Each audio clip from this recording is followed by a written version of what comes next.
আসসালামু আলাইকুম। Welcome to my YouTube channel BCS short drill. আলোচনার বিষয়বস্তু হচ্ছে বাংলাদেশের প্রধান প্রধান নদীসমূহের উপনদী, শাখা নদীসমূহ। প্রথমেই আমাদেরকে জানতে হবে উপনদী কাকে বলে কিংবা শাখা নদী কাকে বলে। উপনদী উপনদী হচ্ছে পর্বত বা হ্রদ থেকে যেসব ছোট নদী উৎপন্ন হয়ে কোনো বড় নদীতে পতিত হয় তাকে সেই বড় নদীর উপনদী বলে। অর্থাৎ উপনদী হচ্ছে একটা ছোট নদী যে কোনো পাহাড়, পর্বত বা হ্রদ থেকে উৎপন্ন হয়ে কোনো বড় নদী অথবা মূল নদীর সাথে যখন মিলিত হবে তখন ওই ছোট নদীটাকে বলবো আমরা ওই বড় নদীর উপনদী। উদাহরণস্বরূপ বলতে পারি এটি হচ্ছে গোমতী নদী। এই গোমতী নদীটি ত্রিপুরার পাহাড়ের ডুমুর অঞ্চল থেকে উৎপন্ন হয়েছে। তারপর এটি কুমিল্লা জেলার মধ্য দিয়ে বাংলাদেশে প্রবেশ করে ঠিক এখানে এসে যমুনার সাথে মিলিত হয়েছে। যেহেতু এই গোমতী নদীটি মূল নদী যমুনার সাথে মিলিত হয়েছে উৎপন্ন স্থান থেকে এসে, তাহলে এই গোমতী নদী হচ্ছে মেঘনা নদীর উপনদী। মেঘনার আরেকটি উপনদী বলতে পারি এই তিতাস নদী, যেটি ত্রিপুরার পার্বত্য অঞ্চল থেকে উৎপন্ন হয়ে বাংলাদেশের মধ্যে প্রবেশ করেছে এবং এই জায়গাটায় মেঘনা নদীর সাথে মিলিত হয়েছে।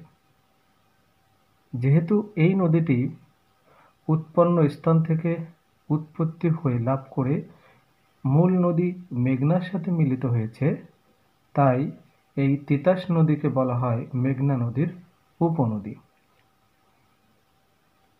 আমরা আরো উপনদী দেখব। তারপরে আমরা আসি যে শাখা নদী কাকে বলে। শাখা নদী হচ্ছে মূল নদী থেকে যেসব নদী বের হয়ে যায় বা বের হয় তাকে শাখা নদী বলে। অর্থাৎ মূল নদী থেকে যদি কোনো নদী তৈরি হয়, অর্থাৎ পাহাড়, পর্বত, হ্রদ থেকে উৎপন্ন হবে না, একটা মূল নদী থেকে যখন একটা নদী উৎপন্ন হবে, তৈরি হবে, তখন সেই নদীটাকে বলবো আমরা শাখা নদী। যেমন ধরুন এই আড়িয়াল খাঁ নদী, এটি পদ্মা নদী থেকে উৎপন্ন হয়েছে।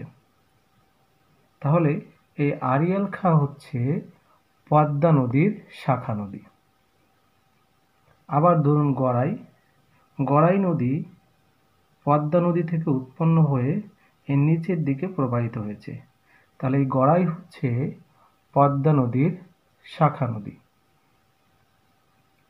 যদি আরো সহজভাবে বলা যায় যে উপনদী হচ্ছে উৎপন্ন হয়ে কোনো মূল নদীতে মিলিত হবে। অর্থাৎ উপনদীগুলো সাধারণত মূল নদীর উপর থেকে এসে মূল নদীতে মিলিত হয়। দেখুন, উপর থেকে এসে তিতাস উপর থেকে এসে মূল নদীতে মিলিত হয়েছে। গোমতী উপর থেকে এসে মূল নদীতে মিলিত হয়েছে।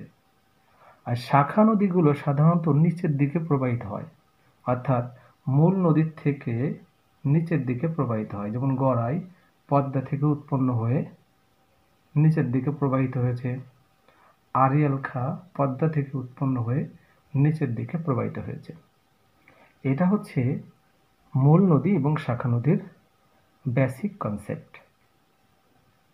এখন আমরা বাংলাদেশের আরো কিছু গুরুত্বপূর্ণ মূল নদী উপনদী দেখব। যেমন ধরুন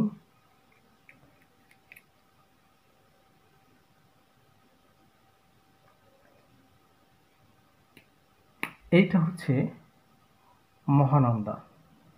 মহানন্দা এই পর্বত থেকে উৎপন্ন হয়ে বাংলাদেশের পঞ্চগড়ের মধ্য দিয়ে আবার ভারতে প্রবেশ করেছে, করে তারপরে আবার এসে এখান থেকে ঢুকে চাঁপাইনবাবগঞ্জের মধ্য দিয়ে এখান থেকে ঢুকে এই পদ্মা নদীতে মিলিত হয়েছে।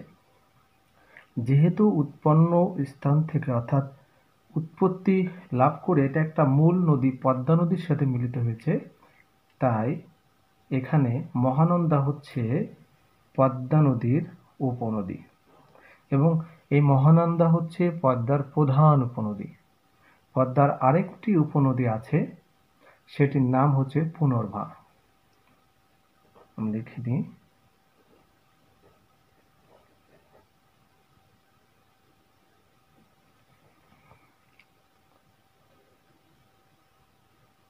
এরপর দেখুন, আমরা যদি আরেকটা নদীর কথা বলি, যে তিস্তা নদী। তিস্তা নদী, এটা হচ্ছে তিস্তা নদী। আমরা আগের ভিডিওতে দেখেছিলাম যে তিস্তা নদীটি সিকিমের পার্বত্য অঞ্চল থেকে উৎপত্তি লাভ করে বাংলাদেশের পঞ্চগড় জেলার নীলফামারী জেলার মধ্য দিয়ে প্রবেশ করে এটি এখানে ব্রহ্মপুত্রের সাথে মিলিত হয়েছে। যেহেতু এখানে মূল নদী ব্রহ্মপুত্র নদ, তাহলে তিস্তা হচ্ছে ব্রহ্মপুত্র নদের উপনদী। আবার যেহেতু ব্রহ্মপুত্র থেকে মূল নদী তৈরি হয়েছে যমুনা নদী, পরীক্ষায় যদি ব্রহ্মপুত্র না থাকে তাহলে আসবে তিস্তা হচ্ছে যমুনার উপনদী।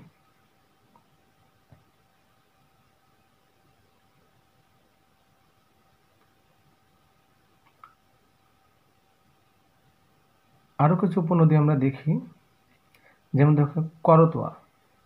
এটি উৎপত্তি লাভ করে এই করতোয়া নদী মিলিত হয়েছে দেখুন কার সাথে? যমুনা নদীর সাথে। মূল নদী যমুনার সাথে মিলিত হয়েছে, তাই করতোয়া নদী হচ্ছে যমুনার উপনদী। আবার ধরুন আত্রাইয়ের কথা চিন্তা করুন। আত্রাই উৎপত্তি লাভ করে বাংলাদেশে প্রবেশ করেছে, তারপর আবার ভারতে প্রবেশ করেছে, এরপরে ভারত থেকে বাংলাদেশে আবার প্রবেশ করে এটি ঠিক এই জায়গাটায় যমুনার সাথে মিলিত হয়েছে। তাই এই আত্রাই নদীটা হচ্ছে যমুনা নদীর উপনদী।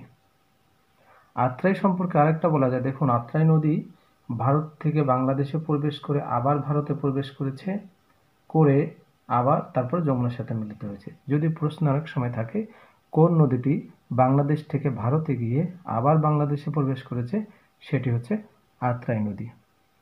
এরকম 4টা নদী আছে যে নদীগুলো ভারত থেকে বাংলাদেশ থেকে ভারতে গিয়ে আবার পুনরায় বাংলাদেশে প্রবেশ করেছে।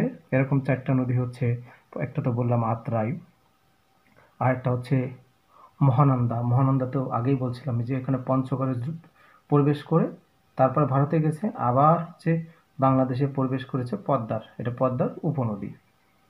তারপর হচ্ছে পুনর্ভা ও একই রকম। তারপর ট্যাঙ্গনও বাংলাদেশ থেকে ভারতে গিয়ে আবার বাংলাদেশে প্রবেশ করেছে। এবং আত্রাই সম্পর্কে আরেকটি কথা না বললেই নয়, যে আত্রাই নদীটি চলন বিলের মধ্য দিয়ে প্রবাহিত হয়েছে। পরীক্ষা অনেক সময় থাকে কোন নদীটি চলন বিলের মধ্য দিয়ে প্রবাহিত হয়েছে, সেটি হচ্ছে আত্রাই নদী। তাহলে আমরা যমুনার উপনদীগুলো দেখে ফেললাম। এরপরে দেখুন কিছু শাখা নদী দেখি, যে এই কপোতাক্ষ হচ্ছে তাহলে পদ্মার শাখা নদী। যেহেতু পদ্মা নদী থেকে উৎপন্ন হয়ে নিচের দিকে বয়ে গেছে বহমান, তার মূল নদী থেকে তৈরি হয়ে নিচের দিকে গেছে। এই কপোতাক্ষ হচ্ছে পদ্মার শাখা নদী। তারপর গড়াই শাখা নদী তো আগেই বলছিলাম। তারপর হচ্ছে ভৈরব নদীও হচ্ছে পদ্মা নদীর শাখা নদী। তারপর হচ্ছে মধুমতি নদী, এটাও পদ্মা নদীর শাখা নদী। মূল নদী পদ্মা থেকে উৎপন্ন হয়েছে, নিচের দিকে প্রবাহিত হয়েছে। তাহলে দেখুন যে শাখা নদীগুলো সাধারণত মূল নদী থেকে নিচের দিকে প্রবাহিত হয়। তারপর আড়িয়াল খাত আগেই বললাম। এখানে গুরুত্বপূর্ণ একটা জিনিস আছে যে ভৈরব নদী। ভৈরব নদীর তিনটা অনেকগুলো শাখা নদী আছে আরো। যেমন ভৈরব নদী থেকে আরো তিনটা নদী উৎপন্ন হয়েছে। তারা হচ্ছে বলি যে পশুর নদী, তারপর হচ্ছে শিবসা নদী, এরকম। অর্থাৎ পশুর নদী, শিবসা নদী হচ্ছে ভৈরব নদীর শাখা নদী।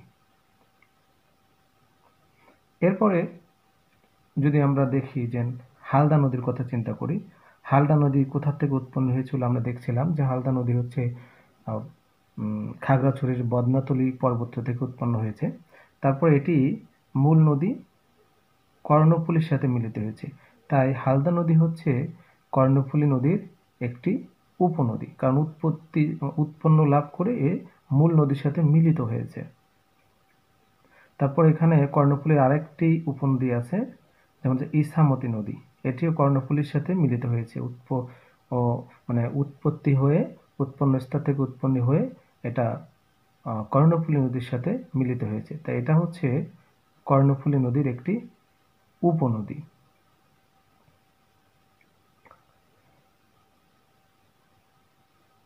এখানে ম্যাপে দেখানো নাই, সে জিনিসটা লাগবে। সেটি হচ্ছে আমাদের যমুনার একটি গুরুত্বপূর্ণ শাখা নদী হচ্ছে ধলেশ্বরী। পরীক্ষায় এসে থাকে যমুনার একটি শাখা নদী হচ্ছে ধলেশ্বরী। আবার ধলেশ্বরীর শাখা নদী হচ্ছে বুড়িগঙ্গা, এটাও আসে। ধলেশ্বরীর শাখা নদী হচ্ছে বুড়িগঙ্গা নদী।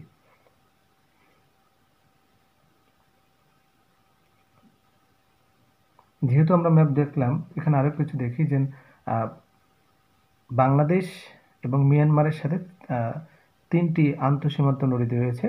সেই তিনটি নদী হচ্ছে সামানা, তার মানে সাঙ্গু নদী, এটা সাথে এই নদী বাংলাদেশ এবং মিয়ানমারে প্রবাহমান।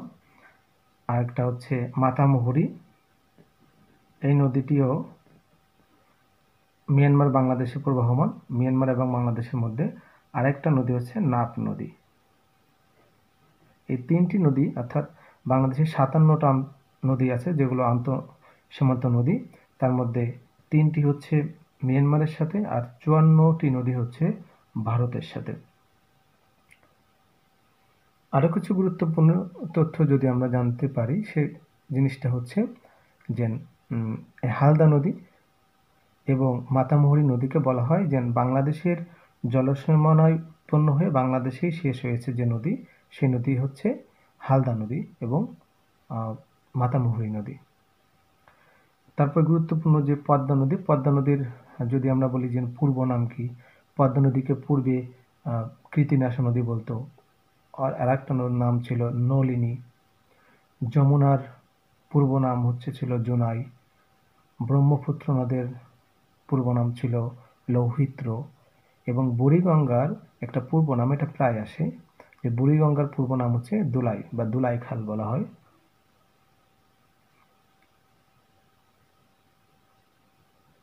আরো কিছু যদি জানি, যে আমরা একটা বলছিলাম যে রূপসা নদীটা হচ্ছে একটি ব্যক্তির নামে, অর্থাৎ বাংলাদেশের একটা নদী আছে যে নদীটার নাম কোনো ব্যক্তির নামে ওই নদীর নাম হয়েছে, সেই নদীটা হচ্ছে রূপসা নদী। আর বাংলাদেশের একটা জেলার নাম একটা নদীর নামে হয়েছে, সেই জেলাটা হচ্ছে ফেনী জেলা। ফেনী নদী থেকে ফেনী জেলার নাম উৎপন্ন হয়েছে। এই ছিল আজকের সংক্ষিপ্ত ভিডিও। সবাইকে ধন্যবাদ। আল্লাহ হাফেজ।